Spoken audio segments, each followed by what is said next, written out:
Assalamualaikum warahmatullahi wabarakatuh.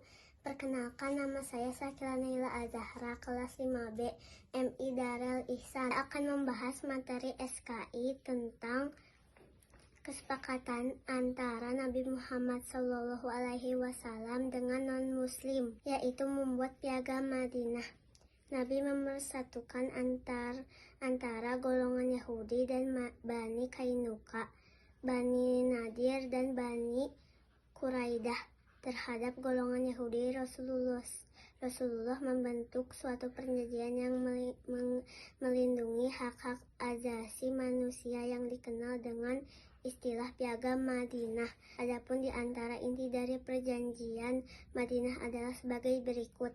1. Semua kelompok yang mendatangi piagam merupakan suatu bangsa. 2. Masing-masing kelompok bebas menjalankan ajaran agamanya tanpa campur tangan kelompok lain. 3. Bila salah satu kelompok diserang musuh, maka kelompok lain wajib untuk membelanya. 4.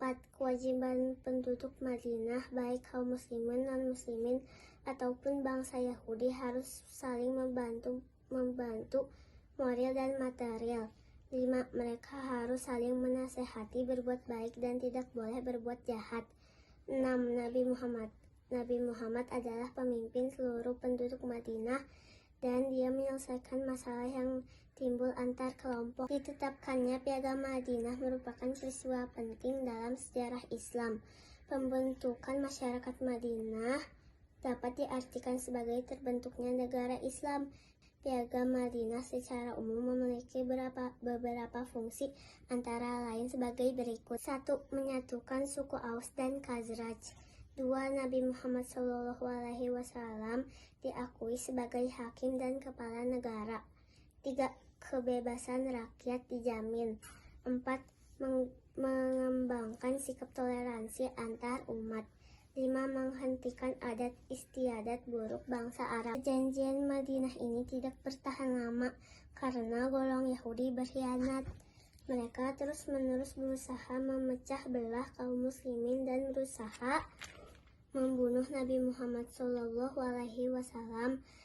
Kaum muslimin yang imannya masih lemah banyak yang terpengaruh hasutan orang munafik yang dipimpin oleh Abdullah bin Ubay. Kemudian saya akan membahas peristiwa-peristiwa penting saat Nabi SAW di Madinah. Semangat dakwah Nabi Muhammad SAW dan para pengikutnya selalu membara tanpa mengenal lelah dan putus asa. Di Madinah mereka juga berdakwah kepada penduduk setempat, termasuk orang-orang Yahudi, Nasrani, dan kaum pagan.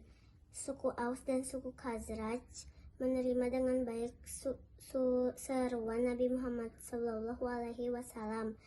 Mereka sepakat menyatakan kesetiaannya kepada Nabi Muhammad SAW dan mendukung sepenuhnya dakwah beliau.